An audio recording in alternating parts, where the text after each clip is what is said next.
Sa Beijing, China, nagdiwang ng Pasko ang 54 na kababayan nating nagbayad ng tig 33,000 pesos para sa 5 araw na tour.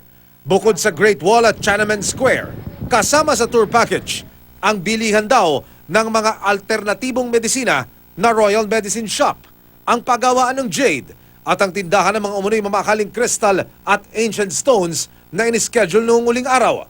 Dito na biktima ang ating mga kababayan. Nagbilihan sila ng mga alahas na ang sabi, bagsak ang presyo at may nakalaki pang Certificate of Precious Stone Identification. Pero napag-alamang puwet lang pala ng baso mga ito nang pina-authenticate nila ito. Pagbalik ng Pilipinas, peke rin daw ang in-issue na authenticity card. Orchestrated lahat ng drama nila. Ang galing-galing nilang umarte. Parang nasa isang palabas ka talaga na lahat sila actors and actresses. Even yung facial expression, yung mga mata nila, yung acting nila na nabigla, kunwari, dun sa bakit binigay ng gano'ng kababa ng boss nila, yung palakpakan nila.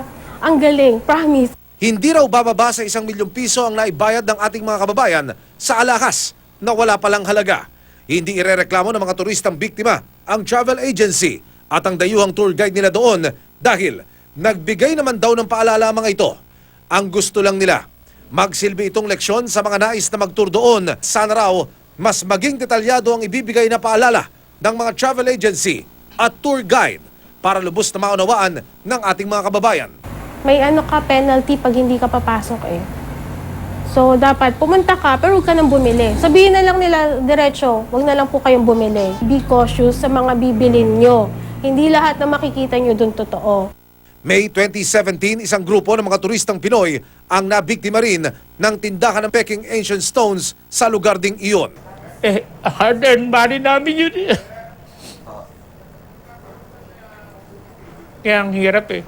Masayang-masaya pa kami dahil parang yung experience namin, nakamura na kami and masaya.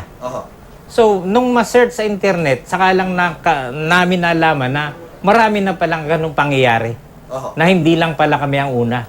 Hindi nabawi ng mga biktima ang kanilang pera hanggang ngayon. Wala pang tugon ng DFA sa panibagong insidenteng ito. Pero una na silang nagbigay ng statement ukol sa mga nabiktimang Pilipinong nakabili ng alakas na puwet lang pala ng baso. Kung hindi kayo maalam dun sa mga particulars na ito ba authentic, ito ba hindi, then pag-isipang mabuti bago bumili.